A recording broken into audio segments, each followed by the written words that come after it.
আসসালামু আলাইকুম রহমতুল্লাহি ওবারাকাতু। ডিয়ার ফ্রেন্ডস, হোমিওপ্যাথি রোগ নয়, রোগের চিকিৎসা। রোগকে কেন্দ্র করে আমরা কোনো চিকিৎসা করি না, করি আছে রুগীকে কেন্দ্র করে। আমার এই পেশেন্টের আমরা এর টয়লেটের সমস্যা, আমরা কি রোগ রিস্ক নিলাম।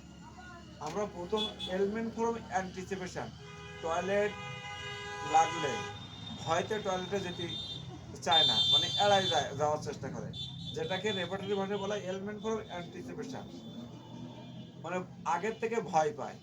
এসকেপ অ্যাটেম্প টু, টয়লেটে যাওয়াটা থেকে বিরত থাকতে চায়। Fear pain of the pain, কেন টয়লেটে যেতে চায় না? যেহেতু টয়লেটে গেলে ব্যথা পাবে, এই কারণে। Rectum constipation typical stone, toilet খুব প্রেশার দিয়ে বের করতে হয়, সহজে আসে না। রেকটাম হেমোরয়েড এক্সটার্নাল, অর্থাৎ বাইরে অনেক বড় আপনার হেমোরয়েড, অর্থাৎ পাইলসের সমস্যা। যেটা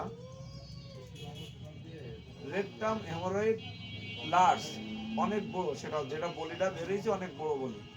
রেকটাম স্ট্রাকচার, অর্থাৎ পায়খানার রাস্তা অনেক চিকন হয়ে গেছে। টোটাল মিলিয়ে আমরা 8টা সিমটম কভার করছি। 8টা সিমটমের 8টার মধ্যে 8টাই আছে লাইকোপোডিয়াম। আমরা তাকে লাইকোপোডিয়াম 30 দেবো ইনশাল্লাহ, লাইকোপোডিয়াম 30 দেবো।